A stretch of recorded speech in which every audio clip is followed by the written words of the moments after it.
Hello, everyone, and welcome to another edition of the Kindland Report. I'm your host, Leon Bibb. You know, people measure their quality of life by many metrics: wealth, status, power, host of other things, wants and needs even.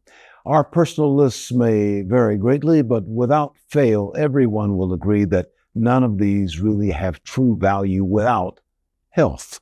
Ultimately, it is the one thing that we would not trade for any of the other comforts of our lives, I suppose. Our guest today has devoted his life to the health and well-being of other people. From leadership roles in New York-based hospitals to CEO of Metro Health right here in Cleveland, he strived to create not just healthier, happier individuals, but healthier, more vibrant communities as well. And so we welcome Dr. Akram Boutros to the program. Good to see you. Good to see you again. How are things going for you? I'm a very blessed person, and I get to not only help people be healthy and heal.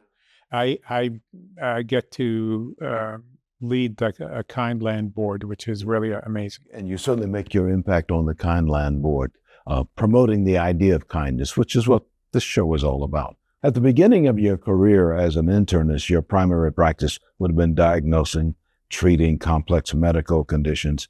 Then you expanded into leadership roles that covered multiple medical and social areas. Do you feel the ability to diagnose helped you analyze and solve the issues of broader responsibilities in our world? So I was very fortunate early in my career to learn from one of the greatest diagnosticians of our time. And it was a tutelage that helped me see the world in patterns and deviations from those patterns.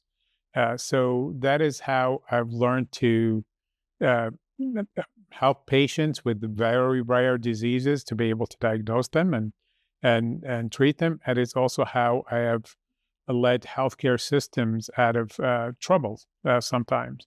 So that is what I leaned on, is the diagnostic abilities. When you were the CEO of Metro Health Medical here in Cleveland, you were credited with the rebirth of that hospital system. Not only did it grow and revitalize Metro and its satellite facilities, but the communities as well.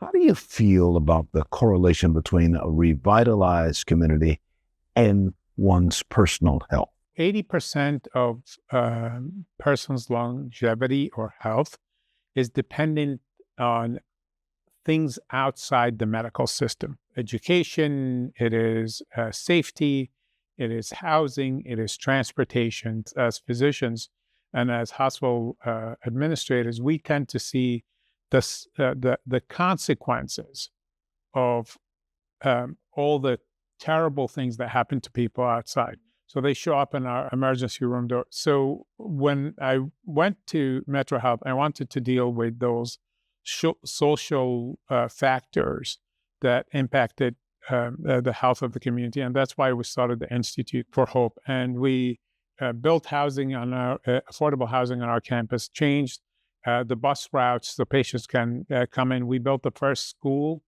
We did it with CMSD. We built the first high school in the nation. I believe it's still the only one. It's 10 years now.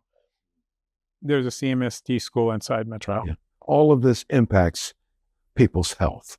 Oh, absolutely. I mean, just think about it.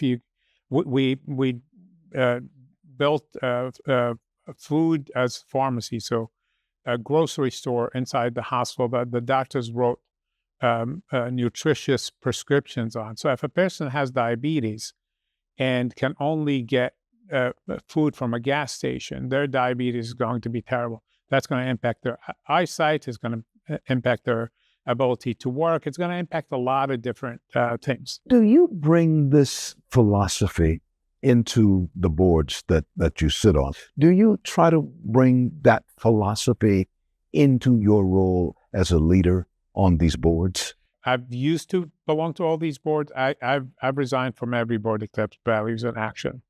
I really do believe in focus, and the ability impact requires focus. Pele didn't become the best soccer player in the world and the best tennis player in the world.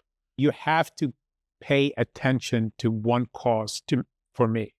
And so, yes, I have this this philosophy of compounding benefit, this idea of relentless forward progress. You constantly improve every day. Take values in action. Most people don't recognize it's a 32-year-old organization. And one man, and truly I mean this, one man was absolutely relentless in making it better every day. It didn't matter what setback he received. He made it better, and that's Stuart Masinski. He was unrelenting. He wasn't going to give it up at all. It was a call of faith that he needed to be able to do this for the community. You began with my career in medicine and healthcare.